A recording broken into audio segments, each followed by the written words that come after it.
날씨가 많이 무더웠습니다. 한 주간 잘 보내셨는지요?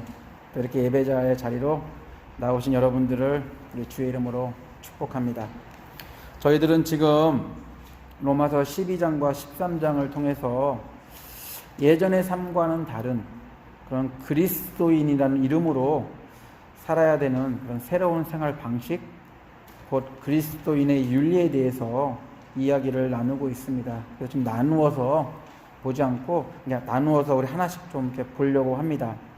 그래서 그리스도인 된 개인의 삶과 관련된 윤리, 그 다음에 믿음의 공동체 안에서 어떠한 생활 방식이, 어떠한 윤리가 필요한지, 또한 세상에 속해서 살면서 그들과 부딪히면서 우리가 행해야 될 윤리, 세상의 권력 앞에 우리가 어떠한 모습으로 살아야 되는지를 우리가 이렇게 시리즈로 쭉 이어서 나갈 것입니다. 이렇게 바울이 쓴 목적도 있겠지만 시리즈를 하는 이유는 우리가 속한 곳은 은혜를 입은 사람들이 있는 교회라는 한 곳에만 무리지어 사는 수도원 생활을 하고 있기 때문이 아니라 여러 영역에서 그들과 함께 부딪히며 살아가기 때문입니다.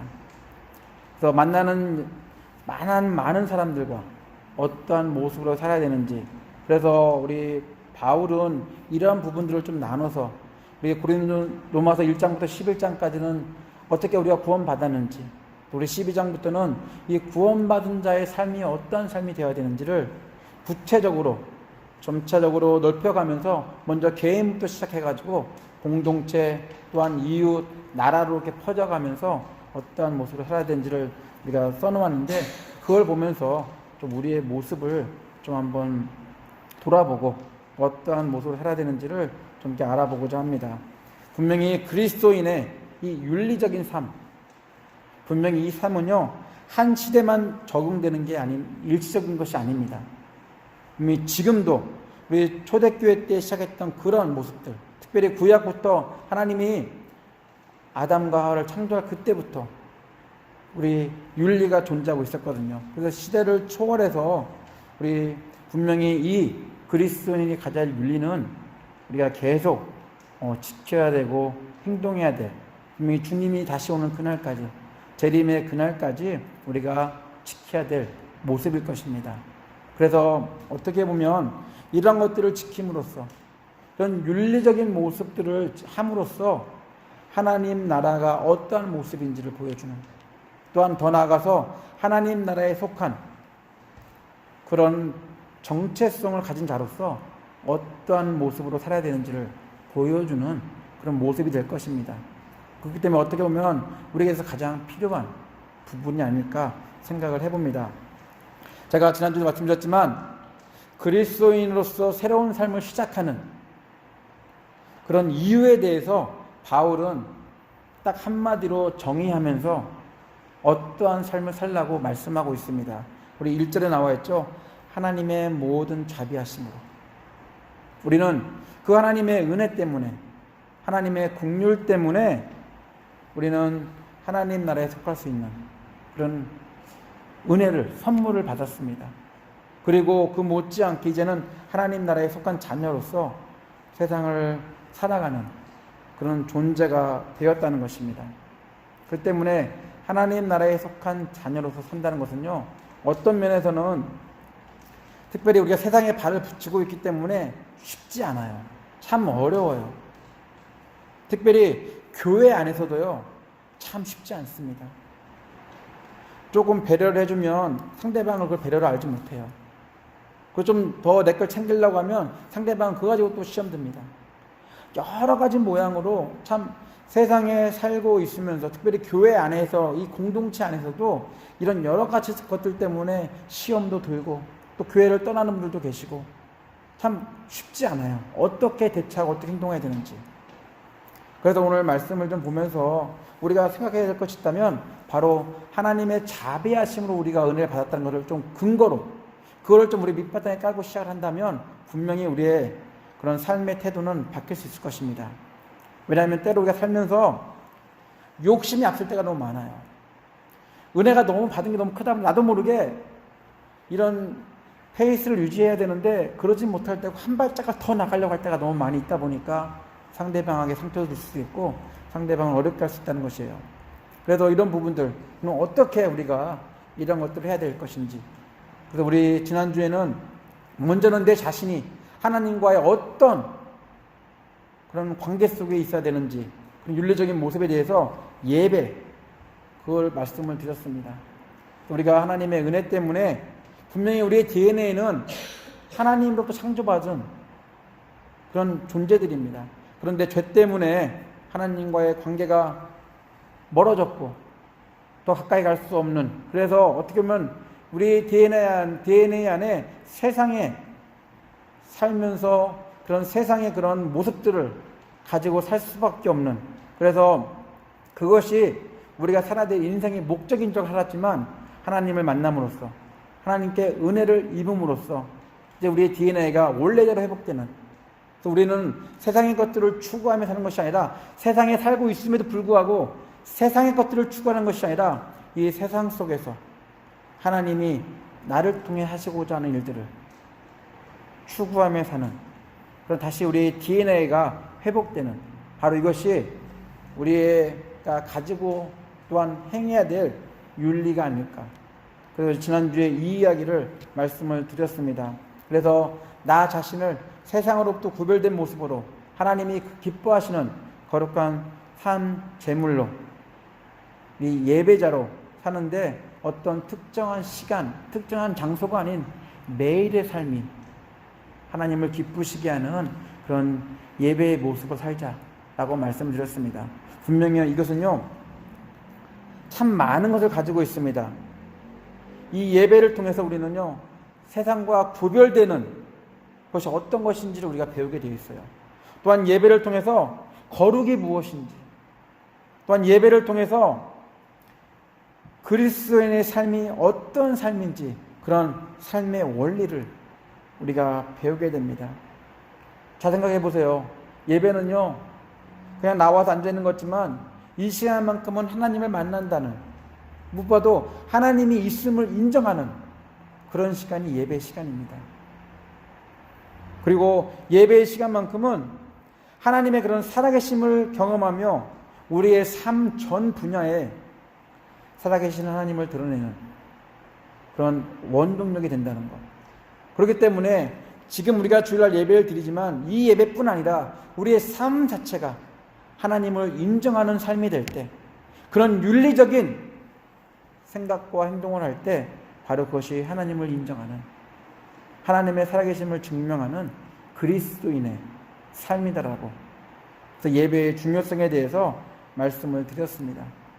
그래서 예배를 통해서 우리가 세대를 본받지 않는 모습이 나올 수밖에 없고요, 분명히 세상과는 구별될 수밖에 없어요. 그 다음에 이 세대의 것들을 당연히 우리가 거절할 수밖에 없을 것입니다. 그래서 이 세대가 요구하는, 이 세상이 말하고 있는 그러한 것들에 관심을 갖기보다는 먼저는 하나님께 관심을 갖는, 우리 그리스도인의 윤리가 있다면 바로 그것, 하나님의 자비하심으로 은혜를 입은 우리들이 기억해야 될 것이 있다면 바로 이렇게 하나님을 예배할 수 있는 그런 존재가 되었다는 것, 바로 이것을 통해서 우리가 어떠한 존재이고 하나님이 어떠한 분이신지를 우리가 알 수 있다는 것. 그래서 우리가 예배를 통해서요, 매일매일 삶을 통해서 하나님을 인정하는 그런 과정 가운데 우리의 DNA, 우리가 갖고 있는 원래 가지고 있었던 영적 DNA가 우리가 회복될 뿐만 아니라 그것을 통해서 우리의 존재 목적이 무엇인지. 그래서 우리 이사야는 이렇게 말했죠. 이 백성은 내가 나를 위해서 지었나니 나를 찬송하게 하려 함이니라. 우리의 삶 가운데 이러한 모습들이 있어야 된다라고, 그래서 지난주에 말씀을 드렸습니다. 그래서 그리스도인 개인에 대한 윤리의 시작점을 우리 예배로 강조하면서 말씀을 드렸고요. 오늘은 그리스도인 공동체, 특별히 믿음의 공동체 안에서 지켜야 될 윤리를 좀 말씀을 드리려고 합니다. 이 그리스도인 공동체, 믿음과 신앙의 공동체는요, 분명히 교회 공동체를 얘기하기도 하지만 더 좁게는 우리 가정 공동체, 또 더 멀리는 여러 가지 모양으로 하나님의 나라를 위해서 일하는 모든 공동체를 포함하는 그런 표현입니다. 그래서 그렇기 때문에 개개인의 그리스도인의 윤리를 넘어가지고 그리스도인이라면 그리스도인들끼리 실천해야 될, 서로 지켜야 될 생활 방식, 그것이 무엇인지 바로 그 윤리에 대해서 오늘 바울은 우리에게 말씀하고 있습니다. 그래서 우리 믿음의 동지들 사이에서 같이 하나님의 자비하심으로 은혜를 입은 믿음의 동지들 사이에서 지켜야 할 생활 태도, 그 윤리가 무엇인지 우리 바울은 우리 3절부터 쭉 이야기를 하고 있습니다. 우리 한번 읽었지만 다시 한번 보겠습니다. 3절부터 5절입니다. 3절부터 5절 제가 한번 읽어볼 테니까 눈으로 같이 따라오시기 바랍니다. 내게 주신 은혜로 말미암아 너희 각 사람에게 말하노니 마땅히 생각할 그 이상의 생각을 품지 말고 오직 하나님께서 각 사람에게 나누어 주신 믿음의 분량대로 지혜롭게 생각하라. 우리가 한 몸에 많은 지체를 가졌으나 모든 지체가 같은 기능을 가진 것이 아니니 이와 같이 우리 많은 사람이 그리스도 안에서 한 몸이 되어 서로 지체가 되었느니라. 그래서 우리 바울은요, 어떤 모습으로 생각하고 행동하는 것에 대해서 말씀하고 있습니다. 그런데 바울이 이 글을 쓰면서, 특별히 이 3절의 이야기를 쓰면서 이 이해를 돕기 위해서 바울은 신체의 비유를 설명하고 있습니다. 몸이 하나라는 사실, 하지만 몸에는 여러 종류의 신체 일부가 있다는 것, 이것을 상기시키고 있어요. 왜냐하면 은혜를 받으면요, 너무나 앞서갈 때가 많거든요. 그 은혜가 말씀을 초월하고요, 그 은혜가 하나님의 그런 주시는 그런 은혜들을 초월해서 너무나 앞서갈 때가 너무 많이 있기 때문에, 그래서 이 3절을 얘기하면서 그러지 말아야 될 그런 주의사항을 주기 위해서 이 몸의 신체 비유를 통해서 독자들에게 설명하고 있다는 것입니다. 이 바울이 설명한 것처럼요, 신체 각 역할은 신체에 붙어 있을 때 가능합니다. 하지만 신체에서 떨어져 나간다면 분명히 떨어져 나간 부분에 대해 몸의 일부라고 말하지 않습니다. 분명히 그전에는 팔이었을지, 그전에는 손가락이었을지 모르겠지만 분명히 떨어져 나간 이상 분명히 그것은 몸에서 그 해야 될 역할을 감당할 수 없기 때문에 신체의 일부라고 말하지 않습니다. 그래서 몸을 얘기하면서 우리는 각 신체라고 불리는 지체라고 말을 하고 있다는 것입니다. 그래서 바울이 말하고 싶은 그거예요. 신체의 비유가 중요한 것은 신체의 일부가 신체에 붙어 있는 이상 그 이상의 역할도 그 이하의 역할도 할 수 없다는 것, 그것을 얘기하고 있습니다. 아무리 뛰어난 재능이 있고 아주 박직한 그런 지혜가 있고 경험이 있을지라도 각자의 위치에서 제 역할을 해줘야지만 몸이 제대로 움직일 수 있다는 사실, 이것을 바울이 강조하고 있습니다. 그래서 바울은 신체의 비유를 통해서 공동체에서 어떠한 윤리적인 원리를 가지고 개개인이 행동해야 되는지 그 얘기를 하고 있다는 것이죠. 그래서 바울의 강조점은 신앙 공동체는 유기적인 공동체, 그래서 하나의 목적, 그런 같이 가지고 있는 공동체 목적을 가지고 서로를 보완하며 견실한 공동체로 세우는 그런 태도와 행동이 필요하다. 그러기 위해서는 각자가 맡고 있는, 각자가 해야 될 일들을 잊지 말고 하라고 말씀하고 있다는 것입니다. 우리 신체 부위 중에요, 우리 목에 있는 게 있는데 그게 갑상선이라는 것이 있습니다. 뇌 분비 기관이라고 그러죠. 근데 여기서는요, 이 무게를 두 개가 다 있게 있는데 무게를 재보면 한 15에서 20g 정도 된다고 그래요. 이 두 개를 해가지고 재보면. 근데 사이즈는, 무게는 그 정도 되지 않지만 이 두 곳에서 온몸에 필요한 호르몬들을 분비합니다. 그래서 몸 전체의 그런 대사 속도, 그러니까 우리가 그러니까 우리가 필요한 것들을 받고 내보내는 이런 모든 것들을 좀 고르게 하기 위해서 이 갑상선에서 분비되는 호르몬이 엄청난 중요한 역할을 한다고 합니다. 그래서 신진대사를 원활하게 위해서 분명히 필요한 만큼 분비돼야지만 몸이 건강할 수 있는데, 그렇지 않을 경우 적게 분비되거나 많이 분비되면 신체에 아주 어려움을 줄 수 있는 그 역할을 하는 게 이 갑상선이라 그래요. 그런데 우리가 생각할 때 아주 작은 부분이고 보이지 않기 때문에 우리가 무시할 수 있는데, 하지만 이런 것조차도 우리의 신체에 있어서는 아주 중요한 역할을 하고 있다는 것, 중요한 기능을 감당하고 있다는 것을 우리가 기억해야지만 공동체 안에서 우리가 하고 있는 일들을 통해서 하나님께 영광 돌릴 때 어떻게 보면 하나님뿐만 아니라 공동체에게 그런 아픔과 상처를 주지 않는 행동들을 할 수 있다고 바울은 얘기하고 있다는 것입니다. 바울은 3절 이렇게 얘기하고 있습니다. 마땅히 생각할 그 이상의 생각을 품지 말고 믿음의 분량대로 하라고 말씀하고 있거든요. 이 말이 무슨 뜻이겠어요? 신체의 일부로서 그 역할과 기능을 감당하는 각 부분처럼 그리스도인 한 사람이 신앙의 공동체 안에서 자신의 기능과 역할에 맞게 행동하는 그런 자세와 원리가 필요하다. 우리가 많이 예를 들죠. 우리 요즘엔 머리가 큰 그리스도인들이 많대요. 왜냐 그러니까 듣는 건 너무 좋아하는데 행동을 하지 않기 때문에. 그래서 이렇게 비정상적인 모습의 그리스도인들, 또한 머리는 하나님의 말씀 지식은 없고 마음만 커져가지고 머리는 조그만한데 몸은 막 커진 비대해진 그런 그리스도인들도 많다 그래요.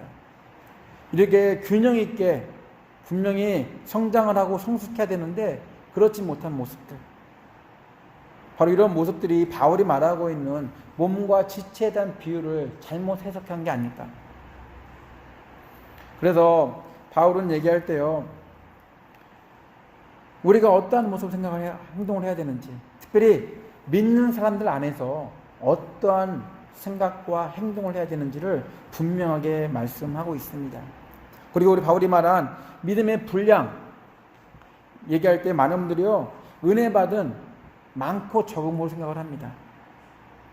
하지만 이 은혜의 많고 적음의 그런 것들이 아니라 어떻게 보면 내게 주신 은사에 맞게, 내게 주신 은혜에 맞게 그 위치에서 제대로 서 있어 주는 것, 역할과 기능을 감당해 주는 것, 그것이 필요하다는 것, 그것을 우리에게 말씀하고 있습니다. 바로 이러한 이유는요, 이것이 개인뿐 아니라 공동체의 유익을 위해서 필요하기 때문입니다. 공동체의 덕을 세우기 위해서 이러한 모습들이 필요하다는 것. 그래서 우리 3절을 통해서 바울은 분명하게 말씀하고 있어요. 공동체 안에서 어떤 윤리가 필요한지. 신앙에 너는 오랫동안 신앙생활을 했기 때문에 앞에 서서 해야 돼. 너는 예수 믿은 지 얼마 안 됐기 때문에 뒤에서 해야 돼. 그런 식의 개념이 아니라 하나님께 받은 은사가 어떠한지에 따라서 그 은사에 맞게 그 자리에서 기능과 역할을 감당하라는, 바로 그때 이 그리스도라는 몸 전체가 건강하게 세워질 수 있다고 말씀하고 있다는 것이에요. 그래서 바울은 몸의 비유를 두기 전에 3절에 꼭 이렇게 말씀하고 있습니다. 내게 주신 은혜로 말미암아 너희 각 사람에게 말하노니 마땅히 생각할 그 이상의 생각을 품지 말고 오직 하나님께서 각 사람에게 나누어 주신 믿음의 분량대로 지혜롭게 생각하라. 이게 우리가 지금 생각해야 될 그리스도인으로서 공동체 안에서 가지고 있어야 될 윤리입니다. 그래서 바울은요, 몸의 비유를 들면서 또다시 다른 비유를 들어요. 바로 이게 은사의 여러 가지 다양한 내용들을 쭉 설명합니다. 사람마다 받은 은사가 다르다. 분명히 사람마다 하나님께서 주신 은사들이 동일하지 않고 다른 모양으로, 왜냐하면 공동체를 협력해서 선을 이룰 수 있도록 하기 위해서 각 사람에 맞는 은사를 주셨다라고 바울은 설명하고 있습니다. 그런데 많은 분들이 그걸 오해해요. 이 은사를 가지고 나는 너랑 달라, 내가 받은 은혜는 너무 커, 하나님 나를 더 사랑하셔, 너랑 비교가 안 돼, 이런 식으로 우리가 할 때가 참 많이 있거든요. 하지만 바울의 강조점, 특별히 은사를 강조하면서 하고 싶은 얘기는 무엇이냐면 다름이 아니라 다름을 통해서 하나됨을 강조하기 위해서 서로의 부족함을 보완하는 역할로서 공동체의 구성원이 되어주기를 바라는, 발이 발로서, 손이 손으로서, 눈이 눈으로서, 머리카락이 머리카락으로 신체의 일부지만 한 몸을 구성해서 몸을 유지하는 것처럼 각각 받은 하나님의 선물, 그 은사를 가지고 자신의 믿음을 과대평가하거나 과소평가하지 말고 공동체를 세우는 일에 그 은사를 사용한다면 바로 제대로 된 그리스도인의 삶을 사는 모습이다라고 바울은 이야기하고 있습니다. 바로 우리에게 주시는 은사, 분명히 하나님께서 우리에게 주시는 은사는 다 다를 거예요. 내가 잘하고 있는 그런 부분이 있을지라도 또 내가 못하는 그런 부분들 중에서 하나님을 쓰시고자 하시기 때문에 또 그에 맞는 은사를 우리에게 주셨습니다. 은사에 맞게 헌신하는 것, 은사에 맞게 봉사하는 것, 은사에 맞게 섬기는 것, 바로 그것이 하나님이 공동체를 통해서 우리를 통해 보시고자 하시는 바로 그런 모습입니다. 분명히 은사를 주신 이유, 몸의 여러 가지 지체의 이야기를 한 이유는 각각 개인의 유익도 필요하지만 이 공동체의 유익을 위해서 우리 이렇게 은사를 주셨고 그리고 지체로서 한 몸을 섬길 수 있도록 은혜를 주셨다라고 말씀하고 있습니다. 이런 말씀을 우리가 기억하지 못한다면 분명히 우리는 참 신앙생활이 힘들 거예요. 같이 하면서 참 부담스러울 것입니다. 여러 가지 모양으로 섬기고 싶지만 그런 사람들 때문에 교회를 나오는 것이, 교회에서 봉사하는 것이 부담스럽고 힘들 때가 참 많이 있습니다. 그래서 우리 바울은요, 고린도전서 14장을 통해서 참 많은 은사의 얘기를 하는데요, 그 중에 이런 얘기가 있습니다. 우리 고린도전서 14장 9절부터 12절까지 말씀인데요, 한번 보실래요? 고린도전서 14장.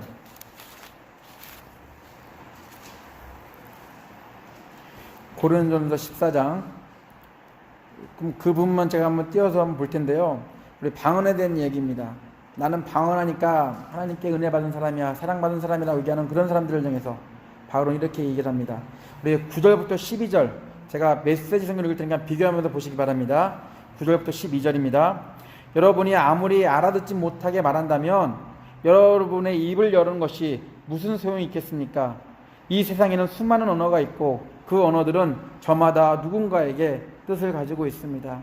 그러나 내가 그 언어를 알아듣지 못하면 그 언어는 내게 유익한 것이 아닙니다.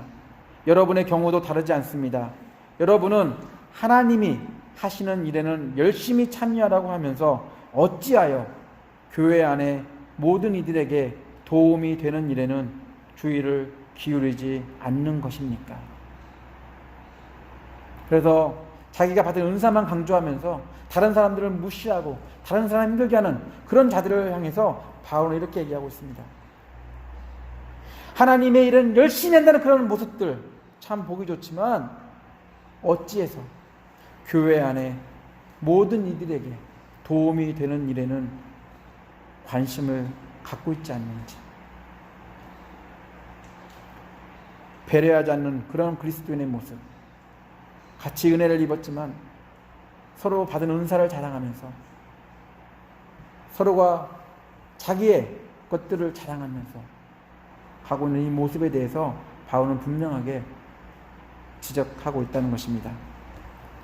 바울은 몸의 비유와 다른 종류의 은사들의 예를 통해서 공동체 안에서 그리스도인은 어떠한 삶의 태도로 살아야 되는지를 말하고 있습니다. 믿음의 공동체 구성원들은 분명히 12장을 시작함을 말한 것처럼 하나님의 자비하심으로 하나님의 은혜와 사랑을 경험한 그리스도인들입니다. 개인이 하나님의 은혜를 입었고 은혜를 입은 개인들이 모여있는 곳, 바로 그것이 믿음 공동체예요.